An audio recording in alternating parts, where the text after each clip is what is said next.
Let me just start with a personal note. Jorge is my friend, and I think he's the friend of many other people in the city.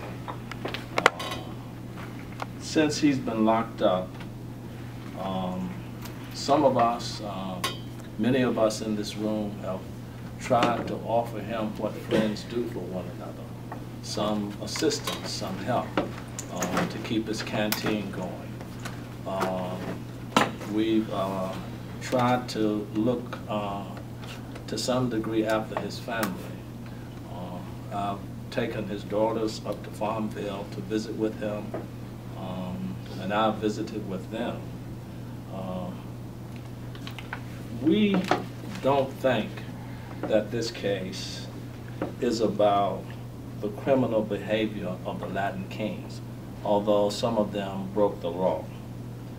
And we certainly don't think that this is about Jorge Cornell, because this is under a statute called RICO. And we are convinced that no RICO law has been broken. We're convinced that no RICO law has been broken. And I have some personal experience with people bringing charges against you when they don't like you. I had at least 5 criminal charges brought against me. And I was in jail on a $115,000 bond. I was not convicted of any of them. They were brought, and a great deal of smoke and noise was made around them. And so we see it as a tactic of punishing people that you don't like. The case is going to be litigated, and the lawyers will go to court and to make their arguments. We are representatives of this community. We're just some of the representatives, and we think the people should own their community and claim their community. And people just can't be picked up and put in jail and fictional cases invented. And so we are, in some sense, trying to give expression to what we think a good community ought to do, and that is to help one another and to face any injustice. So if this is not a RICO case, and the law under which they are being held is the RICO Act, if this is not a RICO case, the question for us and the question for this community is, why are 14 young people in jail with no bond whatsoever? How did this come about? What fount is there from which this is flowing? And I want to turn to Attorney Pitts and ask him if he would help us try to understand how this came about. Thank you. I too would like to start saying that I consider Jorge Cornell my friend. I haven't had the in-depth relationship, but I've met with him a dozen or more times, and I do not believe that he's guilty of anything that's alleged in this indictment. But most people aren't going to have had the chance to even shake his hand, much less spend some hours with him. So what we hope to have people learn to do is not be told how to think by a label that's coming out or by slanted newspaper articles, but to be able to independently think. So we're asking people to think about, let's start with this situation. What's at a pivotal moment right now is Jorge Cornell's attorney has recently found out from official channels from the government that the 20+ page complaint that was filed in behalf of Jorge and other Latin King members by Jorge's attorney, who had herself worked at the Department of Justice in Washington. So it's a very credible complaint, well documented, that in violation of all practice and regulations in the government was never investigated. They never looked into that complaint. Now, what was that complaint about? That complaint was targeted directly on wrongdoing misdeeds, harassment, and physical mistreatment of Latin kings and some of their friends. So directly connected and related to the city of Greensboro's police department. It contained not just subjective assertions, but objective data. One in particular that you can find, and it should cause a lot of pause. The Latin kings have been arrested, I forgot the exact number, but dozens of times and charged with felonies. In all other cases in Guilford County of felony charges, there's about a 65% ratio of conviction. So more than half, 2/3 essentially, are found guilty. The police got the right people. It's sad that a third got. For the Latin kings, that number is something like 11%. Now that's not us, that's the objective numbers there. And that document, that complaint, was submitted with dozens and dozens of pages of backup substantiation, such as that. Moreover, a bus of community leaders and citizens went to Washington, D.C. and had what we felt were constructive conversations with the Department of Justice in Washington about it. In fact, some of those officials came here, attended community meetings, and gave us the impression that there was going to be a meaningful look into this critical component. Because in addition to the charges against the Latin kings, and at that same time, some 43, if not more, actual police officers had brought similar allegations about racism and corruption in the police department. Even a member of the Greensboro gang squad from Honduras was making allegations that his gang squad was targeting inappropriately the Latin kings. And then he became a victim at that point. And so to find out now that there was absolutely no investigation, and then about 1 year after that complaint, and I hope that members of the press and community will get access. It's a 22-page document. If you don't count the probably hundreds of pages of attachment, read that. And you will see that nobody in their right mind could not investigate that. And in fact, we know from Anita Earls, the attorney that submitted that it meant it was compliant, that she'd never been told that she didn't dot an I or didn't stamp it right or send it to the wrong people. So that's a shocking revelation that we're just learning about. Then one final point is we need to realize, you know, if lightning strikes once, and that's kind of like lightning strikes every once in a while. If lightning were striking every day, maybe it's not lightning, maybe it's some super weapon. This has been a pattern in practice of our government, unfortunately. And that's more than just me saying that from my 40 years of legal experience. Our United States Congress investigated this and produced volumes of books about like this with a final report that looks like this. This is that final report. It's out in 1976. It's Intelligence Activities and the Rights of Americans. Just one sentence or so, and it's listed in your press release. Here's what they said in 1976. Our investigation has confirmed that warning. We've seen segments of our government in their attitudes and action adopt tactics unworthy of a democracy and occasionally reminiscent of tactics of totalitarian regimes. Totalitarian regimes, end quote. And part of what they were discussing in here and using to base that conclusion is documented memoranda and directives such as this one that's quoted from in your press statement from the director of the FBI, J. Edgar Hoover, saying things such as, and this is a direct quote, the purpose of counterintelligence action is to disrupt the Black Panthers Party. And it's immaterial where the facts exist to substantiate the charge. Doesn't matter if the Latin kings didn't do the things alleged in that indictment. If you're going to label them as part of a racketeering and corrupt organization's enterprise, that's going to get to what the FBI was trying to do, not only the Black Panther Party, but Southern Christian Leadership Conference, something called the Bureau called the Women's Liberation Movement, to discredit that movement. And that's what's going on here. That's why I concur, and we all concur with Reverend Johnson.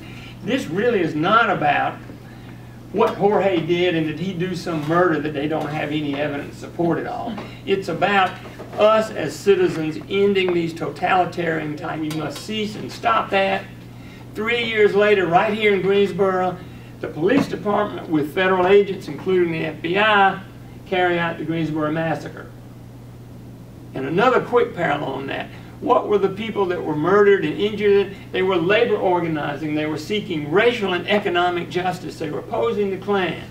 What was Jorge doing? Seeking racial and economic justice. Developing a workers' training center to help people who'd had bad ways in their lives and maybe had felony connections get jobs. And was meeting with community leaders to engage in that. And then we get these kinds of things. So that's why we feel that it's really crucial that we return to some really fundamental principles of our nation that I think wrap us with the patriotic obligation to be citizens in a democracy, a self-governing democracy, and resist and fight back against framed up and fraudulent criminal charges, even if they come what seems like our powerful federal government. Thank you very much. There's going to be a space for some questions, but I want to invite, Jorge was a personable person. He ran around the city. He talked to a lot of people. I was with him in 2 meetings with our mayor, Robbie Perkins, before he was mayor. And we met with Yvonne Johnson. He had an organization, a 501c3 that he was developing. On the board of that was Dina Hayes and Jim Key, school board, and a city council person, respectfully. But perhaps a group that embraced him and worked with him very closely. There are a number of groups around the city. Brother Carson is here. He's Daniel Carson. He represents a community that's been working closely with him. But I want to ask Reverend Hedden to say something about the relationship of pastors in this city with our brother and friend. Okay, first of all, I want to say that I'm in total agreement with what Reverend Johnson has said and what Attorney Pitts has said. I thank God for them and those comments. Before I talk specifically about Jorge, let me just say that I'm also here because I love my country, love my city, and it's painful to think that you live in a society that needs criminals so badly that it would begin to manufacture them or to create them through false accusations and lies. And that's a painful thing to think that the society may have actually come to that point. When I think of Jorge, I think of a human being that has been to my church, that has sit with me and Reverend Johnson and others in the basement of that church several years ago with other members of different groups that we call gangs and street groups, and sit there and worked out a statement relating to peace and working for peace. And you know, if you are a gang member, as we think about it, you don't go on public television and say that I'm working for peace if you're not serious. There's some things you just don't do if you are what people label meetings with him and interactions with him that taught us all the more that he was serious, to the point of even risking his own life and being shot several times and going through all kinds of things, losing his job, watching the members of his group lose their jobs because people went to their jobs and officers went to their jobs and frightened their employers, and they were fired, not because they were not doing good work, but because of the fear that was put in people. And when you lose your job, your bills don't stop coming. When you lose your job, you still have to pay your light bill, your water bill, all those kinds of things, your rent, buy food. And even in the process of that, as some of us pastors, myself being one of them, made financial contributions to the Latin Kings so that they could eat and pay bills and pay rent. We gave them food out of our pantries, which let us know that they were in need, because these are proud young people who don't enjoy asking anybody for anything, who will tell you in a heartbeat, I would prefer a job, I prefer to work for what I get. It hurts me to ask for these things, but to choose asking for it as over against going and stealing it is a statement all by itself. And so to be pushed to that point, and to be pushed in those situations where you have to ask, and then you ask because you're on a path that you're serious about being on, and you're trying to not be in the direction of violence and the things people accuse you of, that said a lot to me as a pastor, you know. So he's been to my church several times. Genesis hosted a Black-Brown conference some time ago where Jorge and his group were there and present with that. We've had a community meeting there in support of him and talked to him from his prison cell in the church, and let him talk to his daughters, and we could hear in his voice the agony and the concern and the deep sorrow for not being able to see those beautiful young ladies. So what I ask myself is, why do authorities pick up a person who is doing these kind of good things, who is moving in this direction, who has been a person who would be responsible enough to run for city council, who is responsible enough to want to start an agency to employ people that others consider to be unemployable? Why pick this person up and lock him away without a bond? What's that all about? And we, as the pulpit forum and ministers, we know the pattern in the police department, and the sad thing about that is that we've got so many wonderful police officers in this city who get up every day and put their lives on the line for us. You know, just because there's a cancerous tumor in the body does not rule the whole body evil. And we got to do it for them also. When I look over at Officer Reyes, and I think about Captain Cherry, and I think about people who have gone through these things just because they tried to stand for something. This is a big picture. This is not just one person. We are talking about something that has far-reaching implications. And what I'm saying to myself as a pastor is, you can't know all of this and sit there and act like you don't know it. You can't know all of this and say that this is okay in my city. And to be on a bus with 30 or so other people going to Washington, to the Department of Justice, with all of these legitimate complaints documented in writing, to ask that they be investigated and to not have anything investigated, what does that say about our nation? What does that say about where we are? That scares me. And I think it ought to scare all of us to the point that we are willing to do something, do what we can, use our influence to try to make this a better world. If we love it, we certainly don't want to sit there and just watch it go in the wrong direction, because it's just a matter of time before it hits us. So I just wanted to share those thoughts. There's going to be a case, we presume. And on Monday, there is a status hearing to determine the status of the case. It may even set the date for the case. We don't know. We do know that a number of motions have been filed that would have some bearing on it. And I wanted to ask Attorney Fink if he would make some comments about those motions, especially the ones that were filed on behalf of Jorge and to some extent on behalf of the Latin Kings. There were, as part of the case, as part of the ordinary process, the defense attorneys have had a chance to file various motions.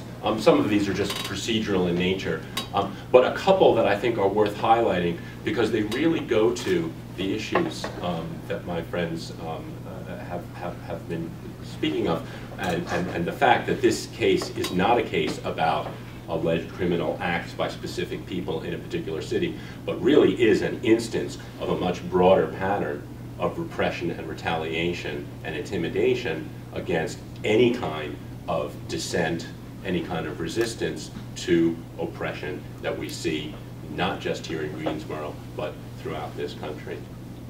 One of the motions, to me, the most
Some unnamed person claims that they saw some unidentified individuals somewhere in the vicinity of this house engaged in drug activity. This in a neighborhood in Greensboro where, unfortunately, drug activity in public is not unheard of. Okay. No, nothing to connect these individuals with this house. Imagine if someone on your block was outside smoking some marijuana and the police wanted a search warrant for your house. So they said, well, we saw somebody smoking marijuana on this block and it's the same block where you live in, so we're going to get a search warrant at your house to look for marijuana. So it's very telling that the extent to which the government will try to stretch, okay, to get what they want, which is to get into somebody's house and concoct evidence. Similar thing with the car. The allegation essentially was what they found in the car were some weapons. It's lawful in North Carolina to have a firearm in a car. It's as long as it's not hidden, but it's lawful to drive around, gun in a gun rack or a gun on your seat. The allegations in support of the stop and search of the car were that on the one hand, supposedly there were concealed weapons in the car, but that the basis for searching the car was that the weapons were in plain view. Now, I don't know. I'm not a physicist or you know, some scientist, but I'm not sure how a gun can simultaneously be concealed and in plain view. It's in plain view when you want to search the car, and then when you search the car, suddenly it's concealed. Maybe it's a magic gun.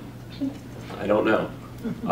These are the classic kinds of allegations that you see in case after case after case where the authorities want to trump up a case against somebody and will make up or massage facts to make it seem as if what they've done is legal.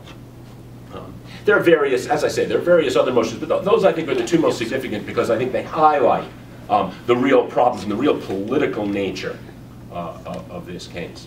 And I'm, you know, beyond the motions, I want to amplify what's been said here. This is not only is this not about Jorge Cornell or the Latin Kings in Greensboro, North Carolina.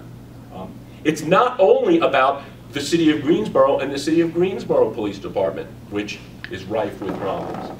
This is very much an instance and a part of a national trend. We saw just a week or two ago in Anaheim, California, people publicly protesting a police shooting of an innocent civilian. And in response to those protests, what we saw, people exercising their First Amendment rights in a nonviolent way, was the militarization of the city of Anaheim, Disneyland, treated as though it was a hostile foreign nation with tanks and artillery on the streets, and protesters, peaceful protesters, being shot with rubber bullets. And anybody who's ever seen a rubber bullet knows it's not like a little rubber ball that you'd let your kid play with. Being tear gassed, being assaulted by the police. We've seen this in various other cities in response to some of these Occupy protests and other sorts of protests, where we saw it in Chicago in response to the demonstrations against NATO, where maybe there were some isolated instances of vandalism or something. Someone may have broken a window or two, but nothing to justify the widespread assault on people. This is not about going after people who are breaking the law. This is about punishing people who are speaking out and resisting and intimidating others from doing so.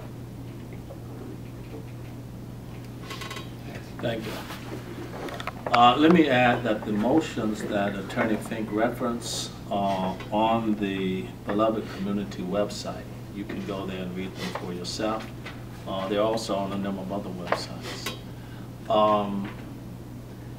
You know, when someone lives in a community, they get to meet a lot of people and develop. Jorge had a kind of accessible personality. And there are several people around the table who individually and as part of small communities became friends with him. Daniel Carson is one of the persons. Lena Cannon is another person. Randall Koenig would be another person. I want to invite them if they want to just make some comments about their relationship and what they've been doing to do that. And in some sense, we're treating this as the beginning of the community coming together to hear itself and feel itself, the various parts of it. So let me just throw a little space open, and then any questions anybody want to ask would be fine.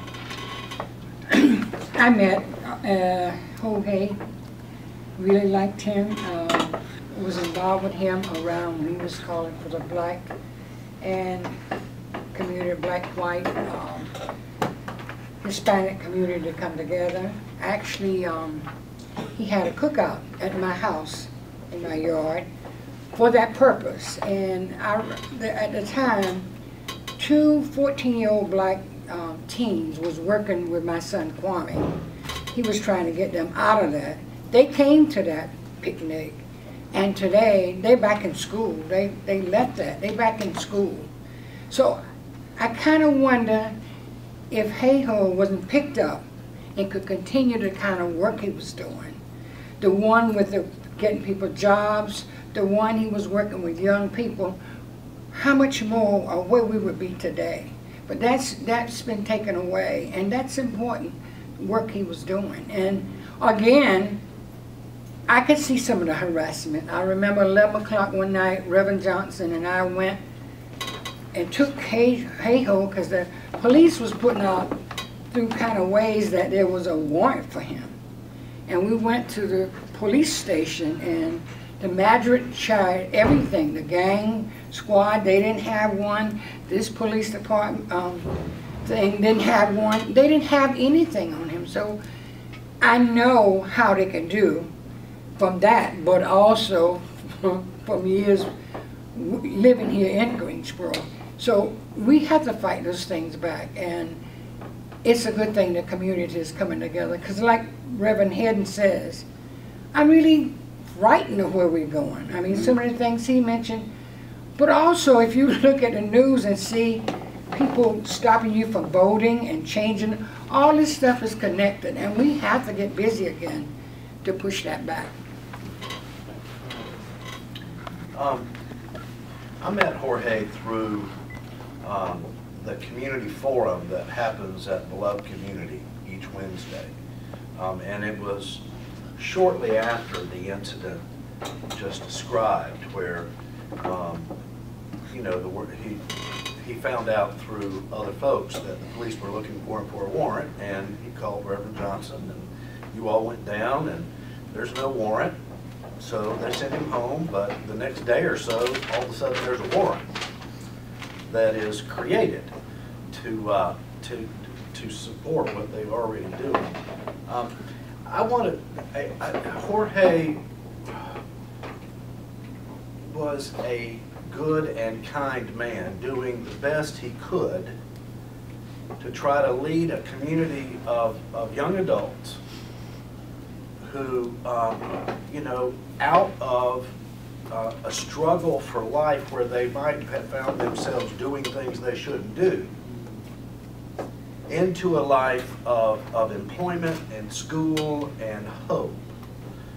I remember one time getting a phone call and going down to Charlotte to pick up one of the Latin Kings who had gotten in trouble at his school. Not for anything he had done in the school. In fact, he was a fine student, and they loved him and wanted him to be there. But when he went to school, he had to fill out a disclosure form to see if he'd ever committed a crime. And he had. But he was afraid that if he filled this out, he wouldn't get into school. When it was discovered that he in fact had committed a crime, he was told he had to leave the school. And I drove down and picked him up and drove him back, quite distraught. He was going to culinary school to become a chef. And I remember bringing him back and driving him to Jorge's house on Terrell Street and walking up on the porch and seeing Jorge come out and buttonhole this kid and grab him by the shirt and ask him why he didn't tell the truth. And and tell him that we worked so hard to get you in school, you're going to go down there and talk to these people, and you're going to work it out. You have a chance to do something with your life, and I'm not going to let you mess it up now. I watched him do that, and that kid ended up back in school until he was arrested. The other thing is, this is the poorest criminal enterprise I've ever seen. As Reverend Johnson said, we help pay rent, food, other things. Let me tell you how I saw Jorge trying to make a living, which was, I was on the board of the group trying to form the employment agency. And meeting all the time and him working his tail off trying to get that off the ground, and in fact had a couple of contracts ready once he got it going. So he was working on that. But I also remember Jorge coming to St. Barnabas. He'd been to church with us a couple of times. And with his two daughters with a styrofoam box. And in the styrofoam box, it was filled with flowers, roses that had been made out of Jolly Ranchers. And he and his daughters and his ex-wife and his folks were in the kitchen for hours heating up Jolly Ranchers and forming them into roses and taking them out and selling them on the street in Greensboro in order to make money. I just can't imagine someone who's running a major criminal enterprise being reduced to selling Jolly Rancher roses. It is pernicious, and it is insulting to our community and those people who work for justice and freedom and peace. Thank you, Rabbi. You know, as the community sits together, there will be others who will share stories that we've never heard. And I think that's what a community is supposed to do. Jorge was driving a forklift when I met him, and he drove it until he was shot. He has a view of who shot him and has nothing to do with the gang. He never got back to work. When he was in the hospital, he asked me to say on his behalf, and he gave his brother the right to say it, that whoever shot him is forgiven, because he doesn't want this to be turned into what the police said it was, that another gang shot him. He said, it's forgiven whoever it is. I think that says a lot. Let me just end our collective time of discussion and throw this open, is that we believe as a community that it is our responsibility to begin or carry out an aggressive community organizing campaign. We don't know what all of that will look like, but it will embrace justice on a deep level. I don't know how a city can see 49 complaints from police officers, most of whom are still working for the police department, 5 of whom have been fired. Go through 3 city managers, all of whom came and went around the issue of police improprieties. Go through 3 chiefs in about the same time, all of whom came and went. And yet, there is this notion, and with cases pending that potentially will cost taxpayers hundreds of thousands of dollars. And to deflect from that, the resources of the federal government and the city of Greensboro are put in behind people who can't get jobs and who are trying to live without violating the law. And in some sense, that whole process criminalizes people. so that if you weren't thinking about breaking the law, you would be if you go through that. Now, what ought a community to do about that? Our choices are fairly simple. We can do nothing and participate in the scapegoating, or we can do some little waving at it and pretend that it's just about these few people.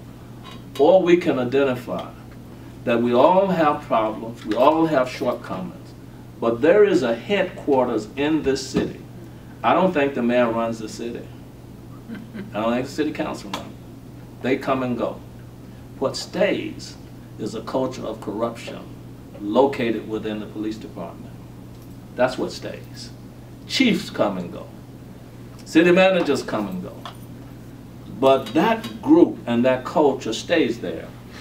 And that's a military piece.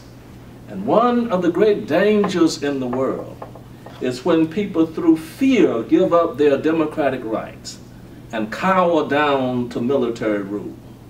At first it looks altogether innocent and as if it is in the well-being of all. But I know that if you treat one person wrong deliberately, that you are on a slippery slope. And we have a history here. And so we intend to organize. It will involve all of the techniques of organizing, but mainly, how do we help the community see what we see and understand what we understand? It'll do some walking, talking, small meetings, court attendance, whatever it takes. But we believe that our city can be a great city, but it cannot be a great city with this corrupt rock in the road. It must be moved. And we think thousands of young people need help, need jobs, need opportunity, need counseling. And we don't believe that fear ought to rule the day. We think love ought to rule the day, that we care for each other, and we're going to work with each other. That's our commitment. We talked about it upstairs. As a matter of fact, we're going to meet next Thursday night. And everyone in here is going to be gathering up people. And anywhere there's an injustice, particularly as it relates to law enforcement, and certainly those officers who have refused to go along with it, one of whom is here, we want to stand with them and stand for them. But we in particular want to stand with and for Jorge and for those young men who are under the banner of the Latin Kings. So let me stop, and if there are any questions, we'd be happy to respond to them.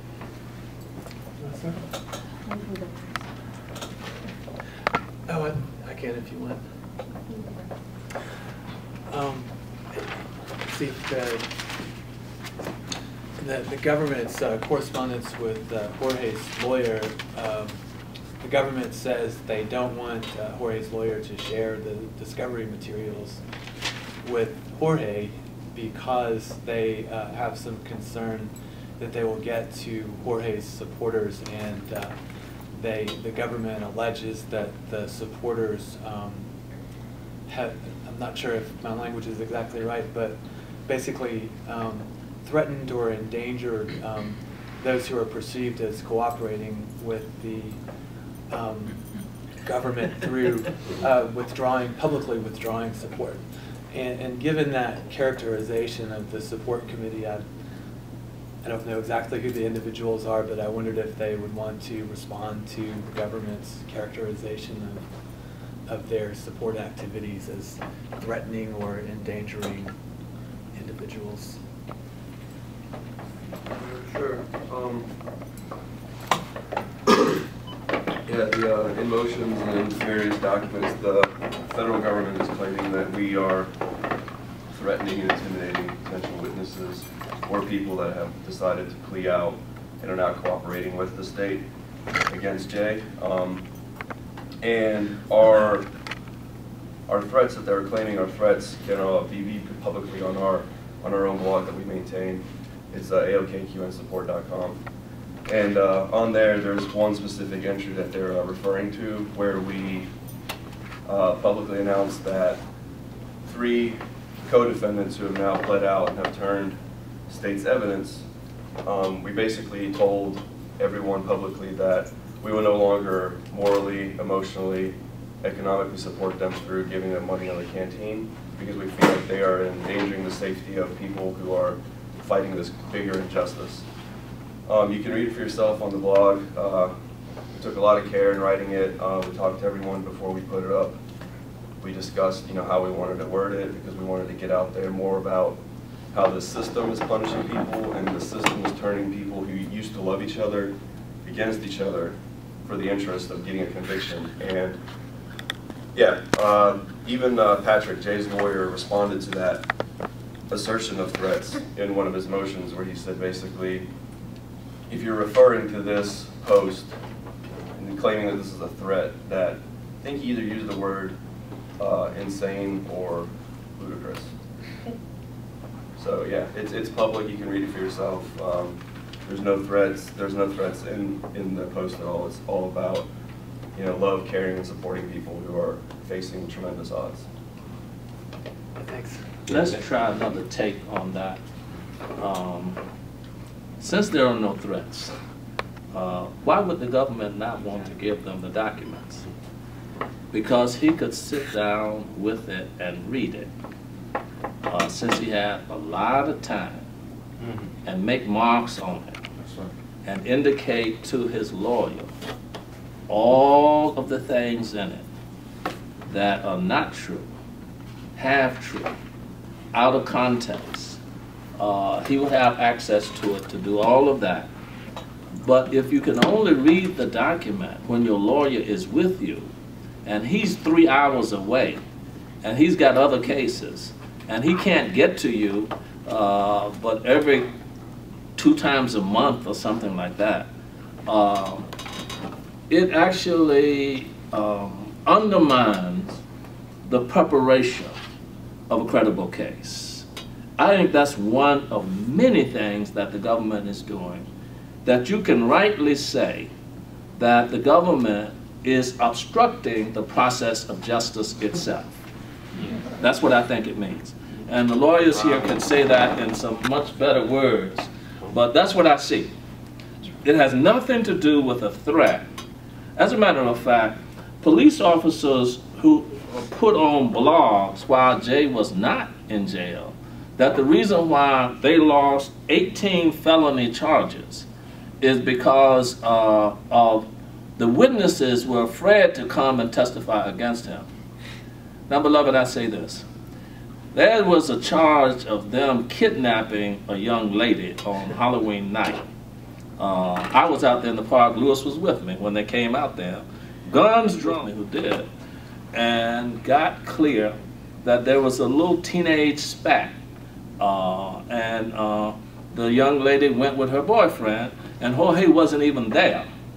They arrested all of them, and in the day of the court, the DA went back and forth saying that if you plead guilty, we will drop the charges against the other 4. So we want you to stand up and be a man. He said, I didn't do anything, so why should I plead guilty? He came back and said, if you plead guilty, we will drop the charges against the others, and we'll give you a suspended sentence. He said, why should I plead guilty? And I'm there, I'm in the court. I'm going back and forth out the court with these lawyers. The final time he came out and said, if you plead, we'll just wipe everything out. And he said, well, he left and said, well, we're going to continue the thing. We've never heard from him again. The mother came out, and they said the mother was in the back room waiting to come out and testify that Jorge was present and participated in taking the daughter away. When the mother came out, she said she had no idea that this was being said on her behalf. It wasn't true. Now, I just say that because I experienced it. I was there. And I don't want to take this all far afield, but when you put those things out like that and say the mother is going to testify and the mother has no testimony to give, they finally walked away from the case. But imagine if he had pleaded, which is the predicament many people would have succumbed to. So I think there's a bigger picture here that we need to appreciate. Maybe 3 sentences. the government alleging that Daniel and colleagues are engaging in threatening behavior is the exact pattern we're talking about of people who are engaging in protest and dissent being then labeled as criminals. They are making our case for us. It's another example, people engaging in protected First Amendment speech, and the government tries to turn that into something insidious. And in some cases, they have charged people for threatening and harassing. Yeah. And brought charges against them. And I do encourage you to look at the specific web post, because it's far from. If anything, there's a real expression of empathy for the three folks who've turned state's evidence. I mean, the post specifically acknowledges that the way this system works is by pressuring people to plead, to take pleas, and to turn state's evidence as a way of pincering on the real targets. So far from any kind of animosity or threat, what it really says is we understand, we have a certain empathy and understanding for the violence of a system that puts these folks in this position. At the same time, they've made that decision, and we can no longer support them. Well, okay, you can't support them. You don't have an obligation to support them, and it's a perfectly morally valid point to say publicly, we will not support them.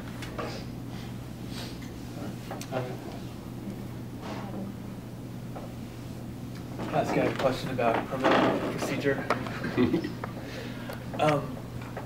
One of the overt acts that's listed in the indictment is about the allegation of extortion by Jorge and Russell against an employee at Four Seasons Mall, and those were some of the charges that were thrown out because there wasn't sufficient evidence. And I talked to at the time in 2008, I talked to Assistant District Attorney Howard Newman about why they threw out the charges, which was extraordinary to me because prosecutors never explained to me why they don't prosecute a case. But he said that the employee in this case who was alleging extortion, that it turned out that she had embezzled the money and spent it on jewelry, and that there was a video that showed her making the jewelry purchases, and there were receipts to show that.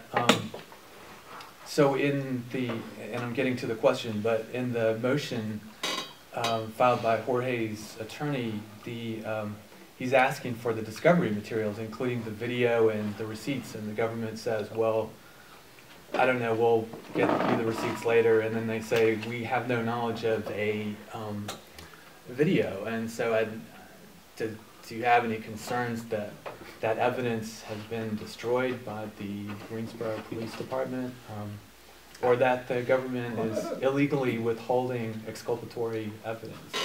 We have no way of knowing what may or may not have been done with the evidence. I think the broader pattern is what you get to, which is that here you have a case where a crime was certainly committed by someone who was not Jorge Cornell or any of the other Latin kings, some employee of a store who, when caught in a crime, I guess decided she'd concoct a fairy tale and point fingers. Eventually she was caught.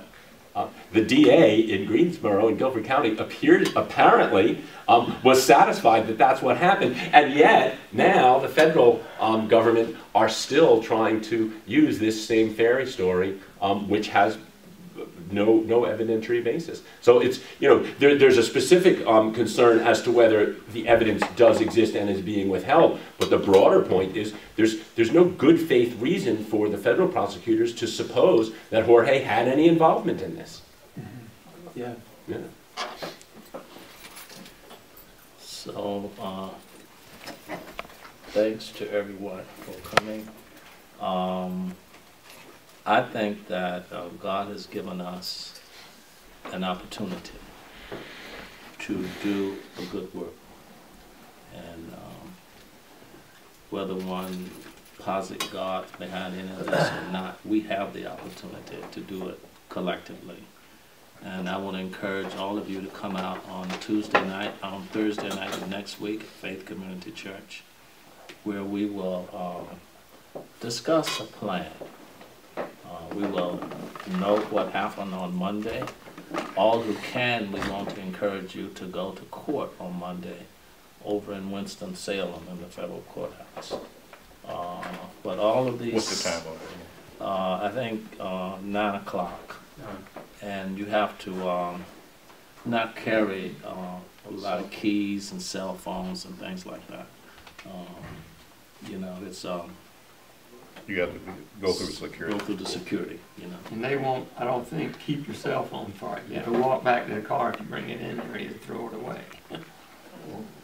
So we want to thank everybody for coming. I think that this has been both a press conference and a community meeting. Would it make a press?